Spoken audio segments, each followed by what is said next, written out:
আপনার নাম? রাজীব মুখার্জি, কোথায় থাকেন? গিরিশ পার্ক। এই যে রাজেশ খান্নাকে আপনি ভালোবাসেন, ওনার জন্মদিন, আজকে জন্মদিন উপলক্ষে আপনি সেলিব্রেট করছেন ওনার জন্মদিন খুব বড় করে, তার পেছনে কোনো বিশেষ কারণ? তার পেছনে বিশেষ কারণ আছে যে আমাদের বাড়িতে একবার ভিডিও হয়েছিল, সেই ভিডিওতে কাটি পাতান বইটা দেখে আমি ওনার ভক্ত হয়েছি। ये जो मोहब्बत है उनका है काम, এই গানটা থেকে আমি ওনার ভক্ত হয়েছি। Very nice. তবে আপনাকে জিজ্ঞেস করবো একটা খুবই বিশেষ প্রশ্ন, যখন আপনি ওনার এত বড় ফ্যান, সেটা হচ্ছে যে 1969 সালের পরে, আরাধনা সিনেমার পরে ওনার কী হলো? 1969 সালে আরাধনা সিনেমাটা এলো। 1969 সালে আরাধনার সঙ্গে অনেকগুলো বই এসেছিল, দোরাস্তে, খামুশি, এই বইগুলো এসেছিল আরাধনার সঙ্গে। তারপরে 70, 71, 72, 73-এ 15খানা বই হিট করে, তারপরে 73 সালে আপনি কসমের সেটে বিবিসি, আমেরিকার বিবিসি রিসার্চ করেছিল ওনাকে নিয়ে, 15টা হিট ছবি রিসার্চ করে ভারতের প্রথম সুপারস্টারের তকমা দিয়েছিল। Lovely lovely lovely. তারপর ওনার কী হলো? তারপর 1974 সাল থেকে ওনাকে একজন বোম্বের ওনাকে টপকে বেরিয়ে গেছিলো, কিন্তু উনি 1979 সালে আবার কামব্যাক করেছিলেন অমরদ্বীপ আর দর্দ বই দিয়ে।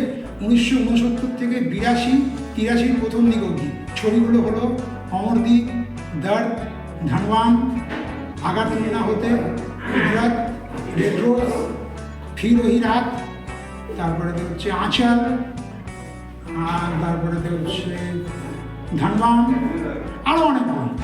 বাহ, বেশ সুন্দর। ওনাকে কোথায় সম্বর্ধনা দেওয়া হয় জানেন? ওনাকে সংবর্ধনা দেওয়া হয়েছিল বোম্বের অপেরা হাউসে।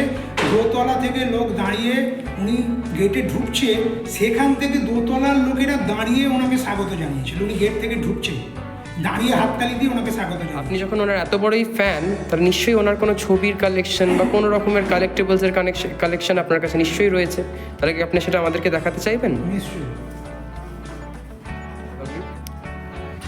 এগুলো কি ওনার সব গানের মুহূর্ত থেকে একটা কিছু? হ্যাঁ হ্যাঁ।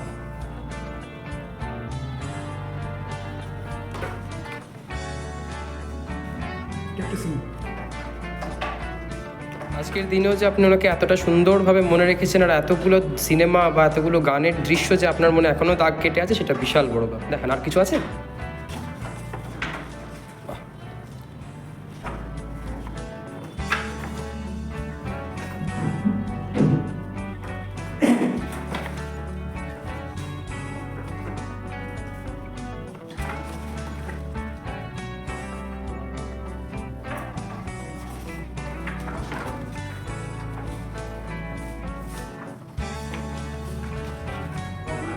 যেনার ছবি আপনি আমাদেরকে দেখাচ্ছেন, ওনার সাথে রাজেশ খান্নার কানেকশনটা কি?